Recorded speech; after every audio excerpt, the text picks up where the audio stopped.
Hi guys, Jeff Havington. I had a phone call with a member of the Profitable Life group this morning, which was a really good chat. But one of the things that came out during it was this importance of having a customer avatar, your ideal customer. Now, most business coaches talk to you about the fact that you need to have one only. You need to be able to say, hand on heart, I only work with left-handed plumbers that drive Mitsubishi Pajeros. Okay, that's a very defined niche. That's a pretty solid basic avatar. It's also bullshit. What you need to do is to try and identify how you're going to get to the people who actually want to buy your services or buy what products you've got. There are a couple of ways to do it. The traditional way is to go the way of demographics and psychographics. So if you're doing the demographic psychographic approach, you normally go, it's Fantasyland. You normally go, my avatar is Bill. Bill is 35 years old. He has a wife and 2 children who are under the age of 8. He lives on the central coast of New South Wales. He likes foxtel and football. He drives a Holden Commodore and he plays golf, and it's all Fantasyland. It may be based on someone you know, but it's still not a real person. So that's the sort of picture we create. The other thing is people will often go, it's double income, no kids, $30,000 a year, etc. Again, Fantasyland.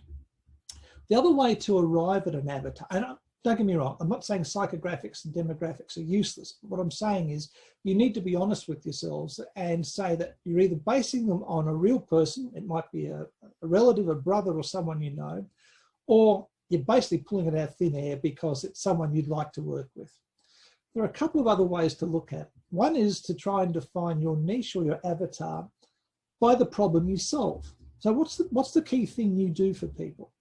In my case, I help people improve their profitability enormously without getting overwhelmed and by working fewer Fridays. In other words, I give people more time, more money, and less stress.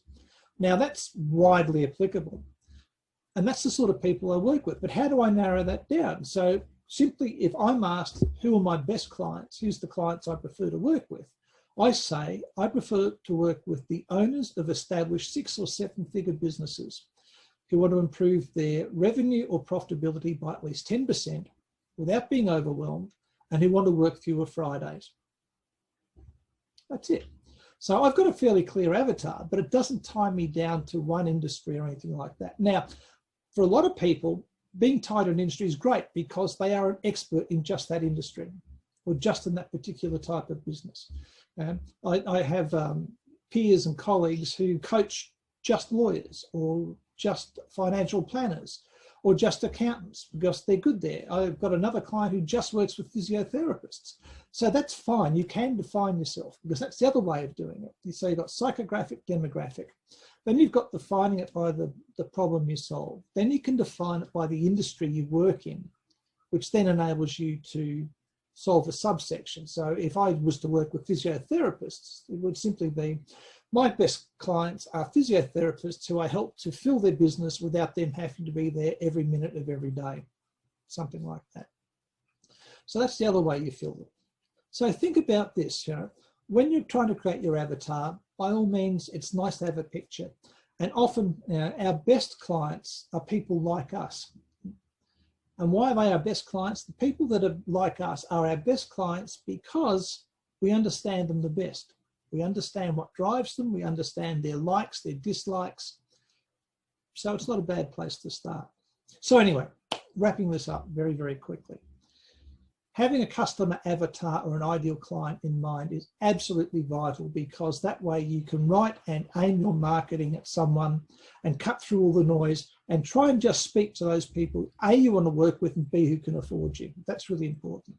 But whether you do it through psychographics and demographics, whether you do it by defining the problem you solve, whether you do it by an income level or an industry is entirely up to you. I would suggest that really your best bet is to combine all those methods into one.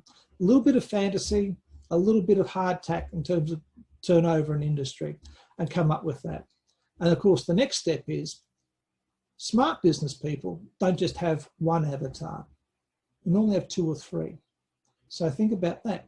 if you've got a key avatar, the preferred client, who are the next 2 levels that you'd be quite happy to work with? And how do you go about creating those? Maybe we'll talk about that later this week. I'm Jeff Hetherington. I'm the profitability coach. It was a quick tip. Talk to you soon.